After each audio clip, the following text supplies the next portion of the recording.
Hello friends, দেখো সকালবেলা ঘুম থেকে উঠেই চলে গেছিলাম দিদির বাড়িতে। কারণ সেদিনকে ছিল সরস্বতী পুজোর সকালবেলাটা। সরস্বতী পুজো দুদিন পড়েছিল, তো দিদি আগের দিনকেই পুজোটাকে করবে বলে ঠিক করে। তো সেই অনুযায়ী দেখো দিদি সব পুজোর অ্যারেঞ্জমেন্ট করেই ফেলেছিল।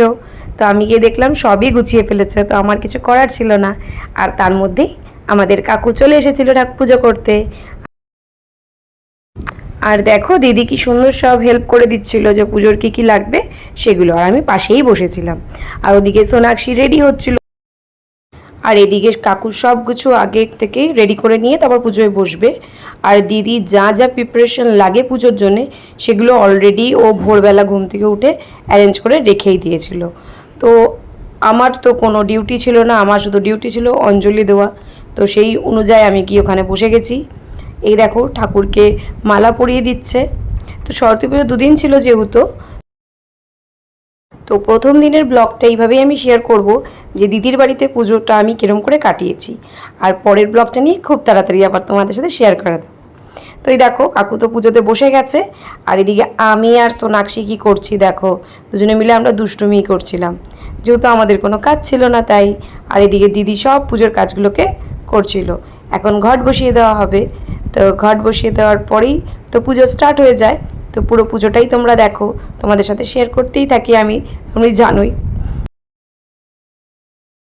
তো পুজো স্টার্ট হয়ে গেছিলো, তো কাকু পুজো করছিল আর পাশে বসে আমরা পুজোটা দেখছিলাম। আর এদিকে দিদি দেখো শঙ্খ পোয়াচ্ছে। তারপরে ছিল অঞ্জলির পালা।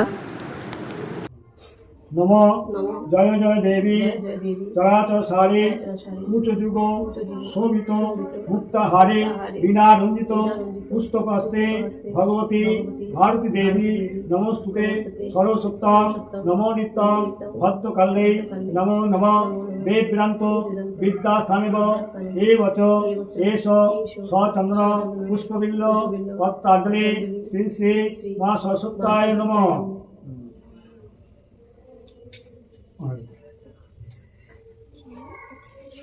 येलो फुल দিয়ে দিতে হয়, অরেঞ্জ ফুল দিয়ে দিচ্ছে অরেঞ্জ এটাও নম জয় জয় দেবী চরাচর সারে উচ্চ যুগ শোভিত মুক্তাহারে বিনা রঞ্জিত পুস্তকস্তে ভগবতী ভারতী দেবী নমস্তুতে সরস্বত্যম নমো নিত্যম ভক্তকালে নমো নম বেদ বেদান্ত বিদ্যাস্থানেব এবচ এষ সচন্দ্র পুষ্পবিল্ল পত্রাঞ্জলি শ্রী শ্রী মা সরস্বত্যায় নমো নমঃ।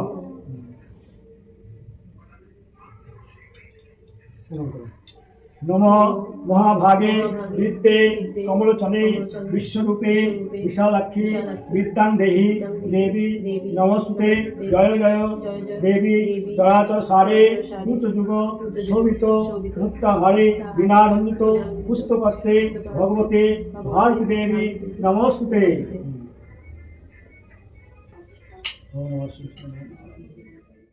তো অঞ্জলি তো কমপ্লিট হয়ে গেছিলো।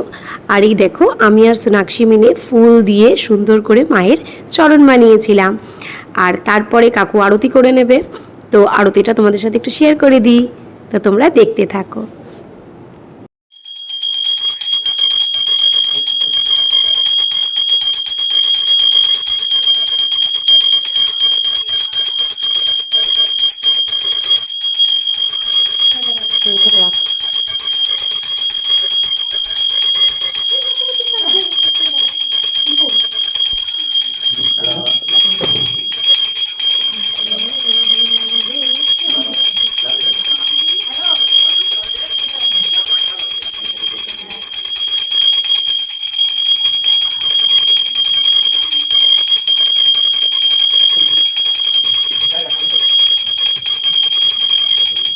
ভালো হতে পারে, এটা পুরো ভালো এটা পুরো ভালো। এই আয় আমাদের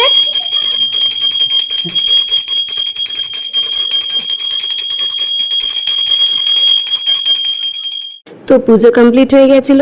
এবার হচ্ছে আমাদের চন্নামৃত্যু খাওয়ার পালা।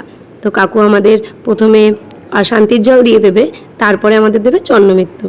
এ দেখো শান্তির জল আমরা নিয়ে নিচ্ছিলাম। তো আমাদের কাকু তারপর চন্নমৃত্যু দিয়ে দেবে। আর চন্নমৃত্যুটা এত ভালো টেস্টি হয়েছিল।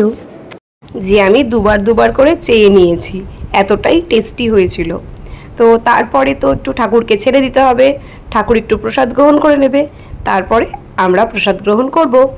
তো দেখো দিদি কীভাবে অ্যারেঞ্জমেন্ট করেছিল সেই জায়গাটা একটু তোমাদের খুব ক্লোজলি দেখিয়ে দিই।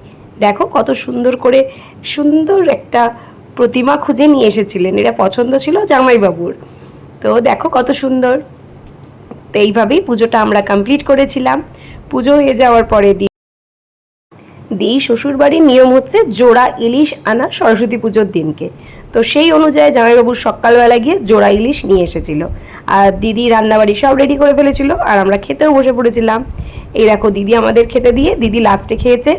জামাইবাবুর খাওয়া হয়ে গেছিলো, এখন শুধু আমার আর সোনাক্ষীর বাকি। তো খাওয়া দাওয়া সেরে নিয়ে একটু রেস্ট নিয়েই বাড়ি চলে গেছিলাম। তো এই দেখো আমার খাবারটা দিয়ে দিয়েছে দিদি। তো আজকের এই ব্লগটা এইটুকুই থাকলো। তোমাদের সাথে সেকেন্ড সরস্বতীর ব্লগ নিয়ে খুব তাড়াতাড়ি আসছি। আর আমার ব্লগ যদি ভালো লাগে অবশ্যই লাইক, শেয়ার আর সাবস্ক্রাইব করে দিও। Tata, bye bye.